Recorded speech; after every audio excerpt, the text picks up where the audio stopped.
I didn't have any trouble coming to Hollywood because I was born. Imagine a Hollywood titan, the voice of Unsolved Mysteries, staring into a camera for his final confession.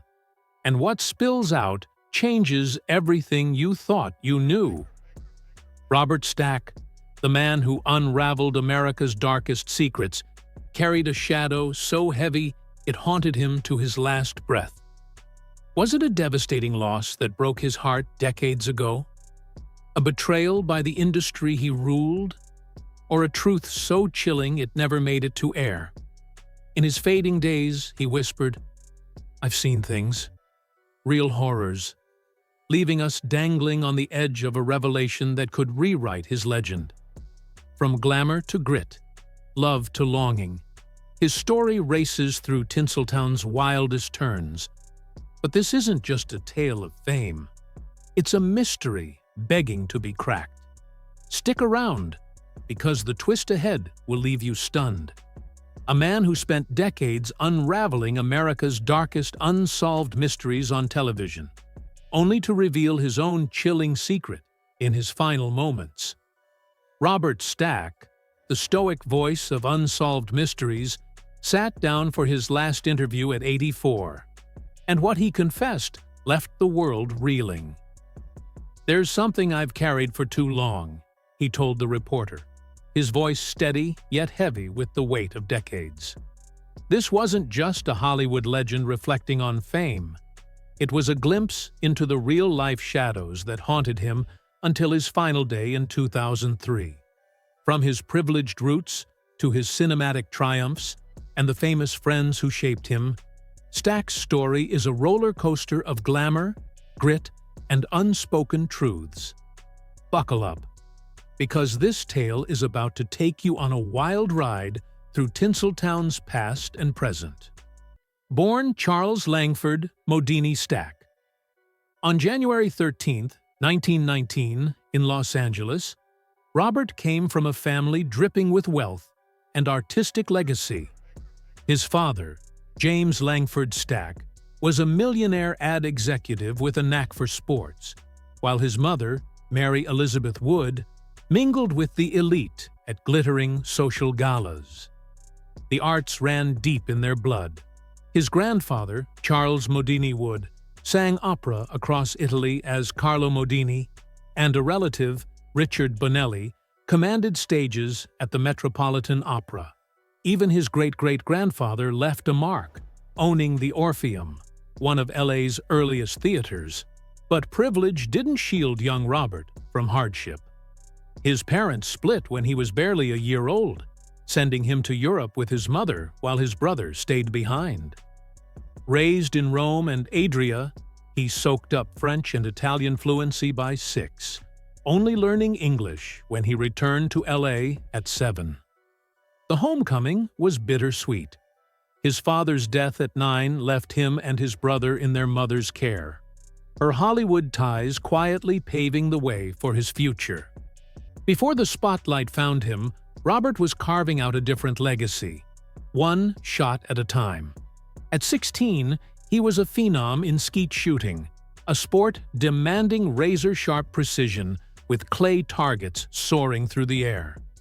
By 18, he clinched the U.S. 20-gauge champion skeet marksman title in 1937, shattering 2 world records with over 350 consecutive hits. His talent landed him on the All-American Skeet team, and, decades later, a spot in the National Skeet Shooting Hall of Fame in 1971. Imagine that, a teenager dominating a sport with the poise of a seasoned pro, only to trade the range for the silver screen. That pivot came in 1939 with First Love, where he starred opposite Deanna Durbin in a modern Cinderella tale. The film's buzz wasn't just about the story, it was about the kiss.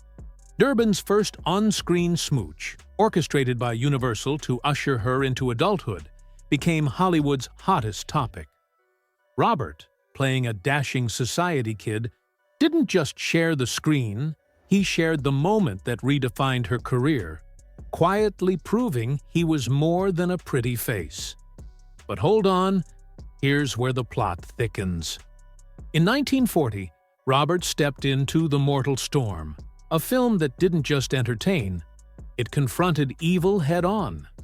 Playing Otto von Rohn, a young German seduced by Nazi propaganda, he captured the slow, chilling slide from friend to fanatic. Directed by Frank Borzage, this was Hollywood's rare early jab at Hitler's regime, showing how it fractured families and lives. Germany banned it, and all MGM films, proving its sting. Opposite James Stewart's pacifist Martin, Robert's scenes ached with betrayal, marking him as an actor who could wield depth and darkness. Fast forward to 1942, and he's trading drama for daring in To Be or Not to Be. As Lieutenant Stanislaw Sobinski, a Polish airman smitten with Karol Lombard's Maria Tura, he danced through a wartime satire that mocked the Nazis with razor-sharp wit. Lombard, who'd mentored him since he was 14, coaxed out his best, their real bond lighting up the screen. Her tragic loss in a plane crash that year hit him hard, a shadow he carried into his final confession. Now, let's peel back the curtain on the luxury and legacy Robert built. This was a man who lived as grandly as he performed, cruising LA in a gleaming Cadillac or Packard, icons of mid-century opulence. On his wrist, a Rolex or Patek Philippe, ticking away time in style. His real estate game was strong too. A Hollywood Hills mansion with panoramic views became his sanctuary, its sprawling grounds a testament to his success. Private jets? He chartered them, soaring above the fray in an era when that was pure extravagance. Business-wise, Robert was no bystander. He sank money into a production company, scoring hits and holding stakes that padded his fortune.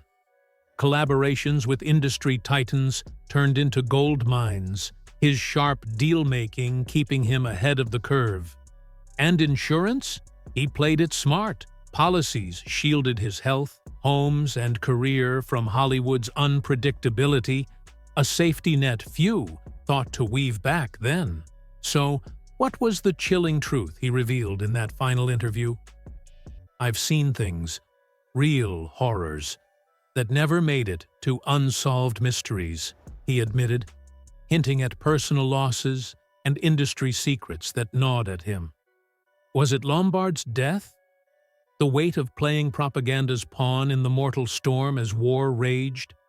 Or the untold struggles behind his polished life? He didn't spill it all, but the tease was enough to send chills. Compare that poised, prosperous Robert to his peers today, stars grappling with financial woes or fading relevance, and his journey stands out. Deanna Durbin retreated from fame, her fortune intact, but her spotlight dimmed. James Stewart battled health declines, his wealth steady, but his spirit tested. Robert, though, held firm, his legacy enduring through Unsolved Mysteries reruns and that haunting last whisper. What can we learn from this icon? Diversify. His investments spanned properties, ventures, and savvy deals, buffering him against Tinseltown's chaos. Protect what matters. Those insurance moves were a masterstroke. And lean on your circle. Lombard's guidance and his mother's connections fueled his rise. Robert Stack's life was a high-stakes script of triumphs, quiet struggles, and a final twist that still echoes. Want more? Stick around. This Hollywood saga's got secrets yet to unravel. All right, let's plunge into the whirlwind of Hollywood's latest twists and turns, because this story's got more layers than a blockbuster plot. Imagine a world where fame flickers like a spotlight, illuminating dazzling highs and casting long, unexpected shadows. What if I told you that beneath the glitz, some of Tinseltown's brightest stars are navigating heartbreak, secrets, and jaw-dropping reinventions? We're peeling back the curtain on Karol Lombard's tragic exit, Robert Stack's roller coaster ride, and the dramatic beats that keep their legacies pulsing today. Buckle up. This is Hollywood Unfiltered, and it's moving fast. Let's rewind to January 16, 1942, a day that hit Hollywood like a thunderclap. Carole Lombard, the queen of screwball comedy, was soaring high after rapping To Be or Not to Be, a biting satire that had director Ernst Lubitsch raving about her magic touch. She was out there, rallying the troops on a war bond tour, when her plane went down in a devastating crash. Just like that, she was gone, before the film even hit theaters. For Robert Stack, her co-star and friend, it was personal. He'd later say she saw something in him when he was still a nobody, pushing him toward the spotlight. That film? It became a classic, a takedown of Nazism that still stings. But Lombard's absence gave it a haunting echo. There's this line her character had, "What could happen in a plane?" After her loss, the studio yanked it. Too raw, too real. Compare that to today, where her influence lingers in every sharp-witted rom-com, and you see a star whose light never dimmed. It just shifted into legend. But Stack? His story was only beginning. Picture 1942. He's swapping scripts for a Navy uniform. No cushy gig here. Before the war, he was a sharpshooting champ. Over 350 consecutive hits with a 20 gauge, and the Navy knew it. They tapped him to train pilots in aerial gunnery, turning his trigger finger into a lifeline for aviators facing enemy skies. By 1945, he's a lieutenant, decked with medals, proud as hell. But coming back? That was a different beast. Hollywood had new faces. Film noir was king, and Stack's pre-war hits, like The Mortal Storm, felt like ancient history. He scrambled through flops. Miss Tatlock's Millions barely registered. My Outlaw Brother didn't move the needle. It was like the industry had hit fast forward without him. Yet, here's the hook. What if one gritty role could flip the script? Enter 1951's Bullfighter and the Lady. Stack dives into Mexico's bullfighting underworld as Johnny Regan, and it's chaos. Two matadors injured, John Wayne and director Bud Boetticher brawling over cuts. Still, it snagged an Oscar nod for Best Story. Then, 1959 drops the mic. The Untouchables didn't just resurrect Stack, it made him untouchable. As Elliot Ness, he's all steel and swagger, nabbing an Emmy in 1960. But here's the genius. He owned 25% of the show. That's right, he bet big and cashed in bigger. It was a global hit. UK kids rocking fedoras, people joking, "Call Elliot Ness" at every crime scene. Critics freaked over the violence, calling it a national disgrace. And the mob? They sent threats to producer Daisy Arnaz. Stack stood tall, saying it was real, not glitz. That stake?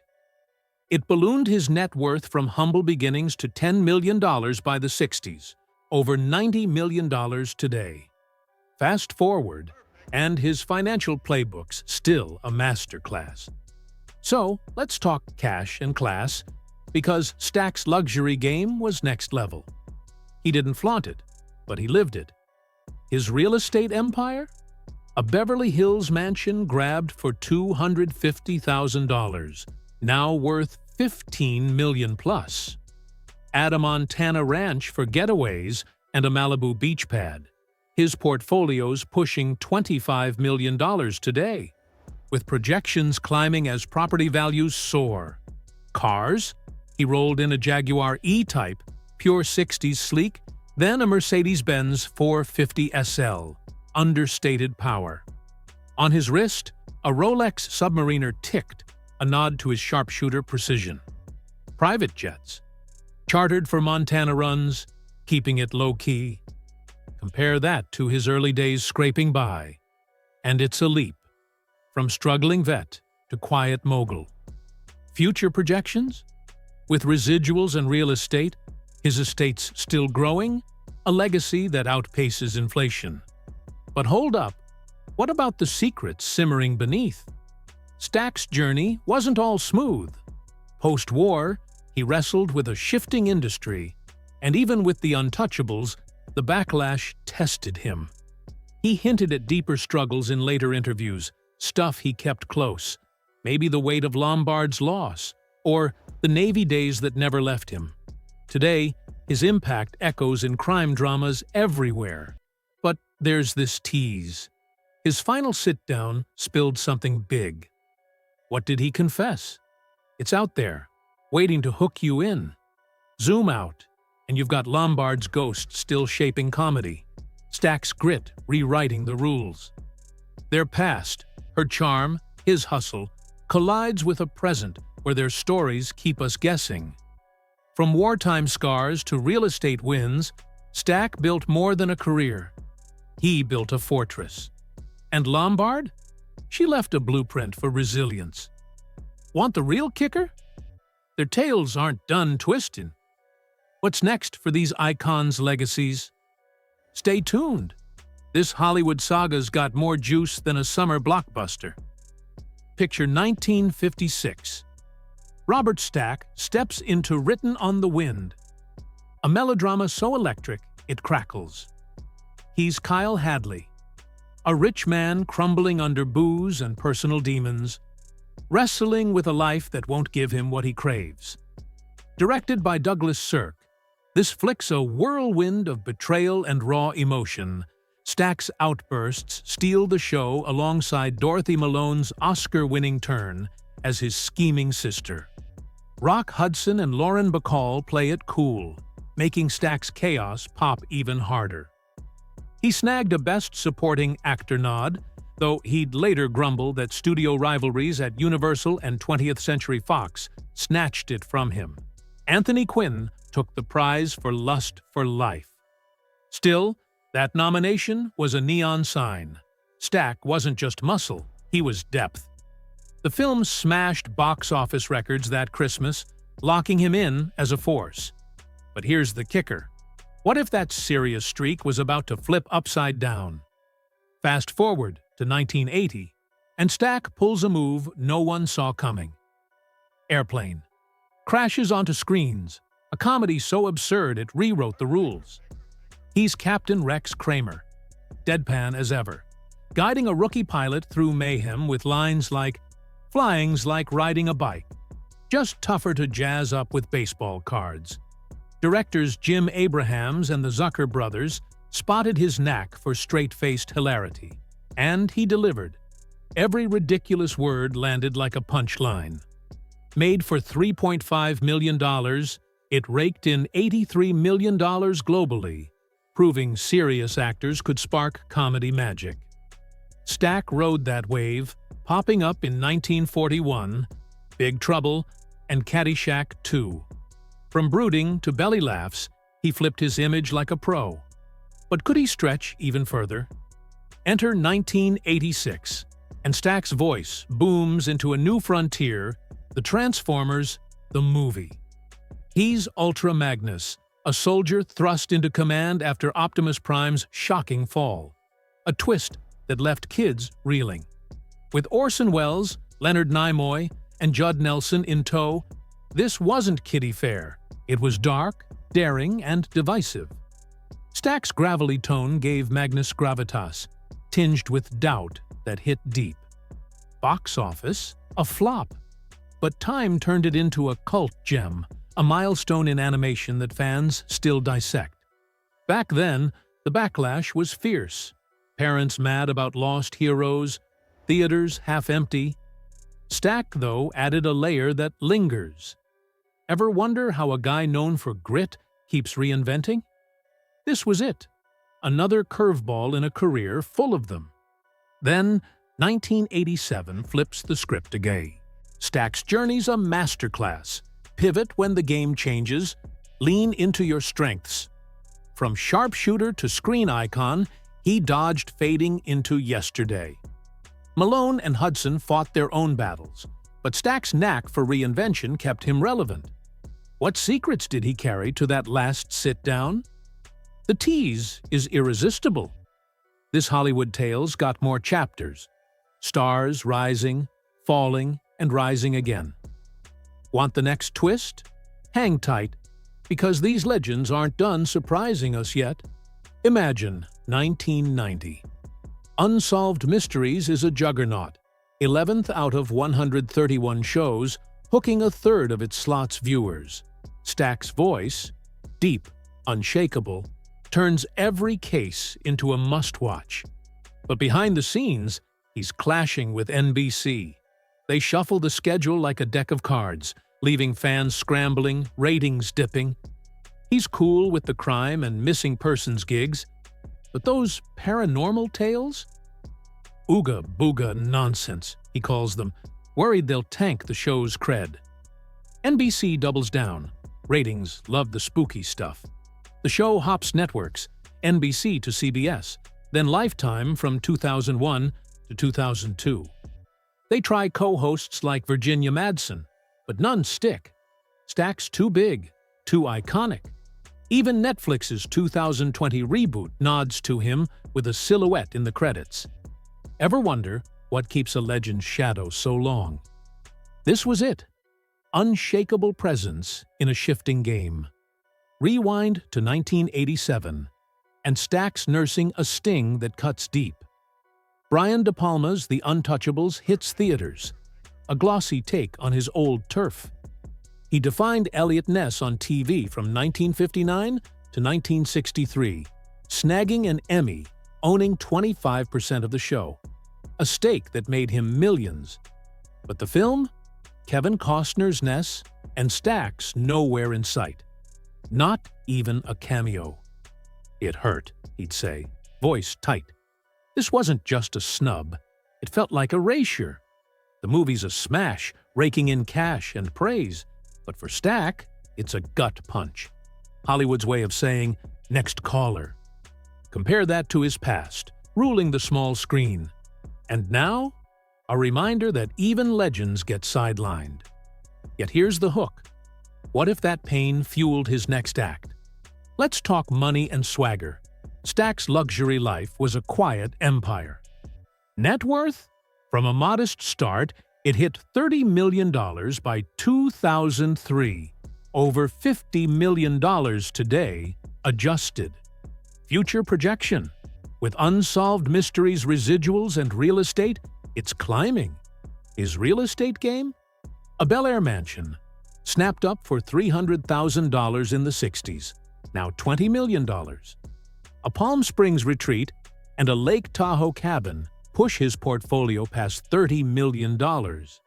Cars, a Porsche 911 Turbo for flair, a Lincoln Continental for class. On his wrist, a Patek Philippe Calatrava, timeless like him. Private jets? He chartered Gulfstreams for family getaways. Investments? That 25% in the Untouchables was a gold mine, plus stakes in a sailing venture that rode his outdoor passion. Insurance, smart moves, health plans, asset coverage, even career protection in lean years. Lessons? Bet on yourself, diversify, and shield your wins. Stack played it like a chess master. Now, the heart of it all. Rosemary Bowe.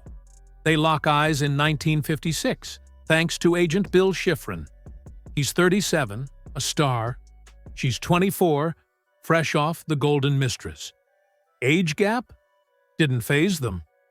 Married January 23, 1956. They're a Hollywood unicorn, 47 years strong.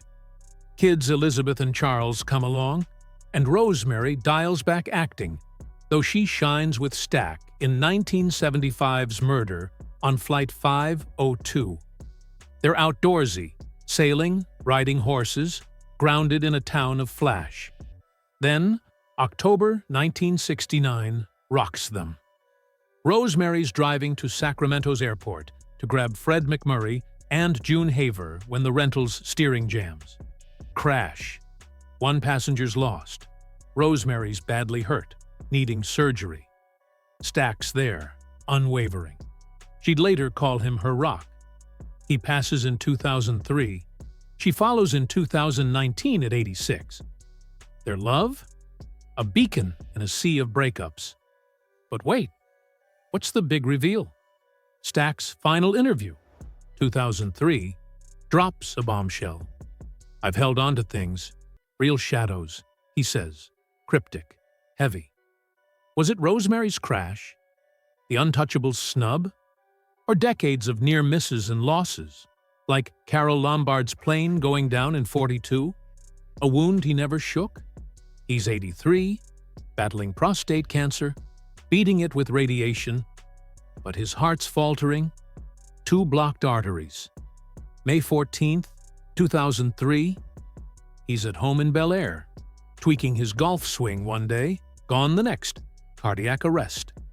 Buried at Westwood Village, near Marilyn Monroe, Natalie Wood. Fans mourn, his Unsolved Mysteries vibe, calm, commanding, irreplaceable. Robert Wagner and John Milius salute him. A golden man, Milius says, 84 golden years. Zoom out, his peers' journeys twist too. Costner's still cashing Untouchables checks, his net worth soaring past $250 million. But Stack's grit paved the way. Lombard's comedy ghost haunts every rom-com, her loss a forever what if. Stack's past, 40-plus films, Emmy glory, airplane, laughs, meets a present where his voice still chills via reruns. What did he bury in that last confession? It's a thread begging to be pulled.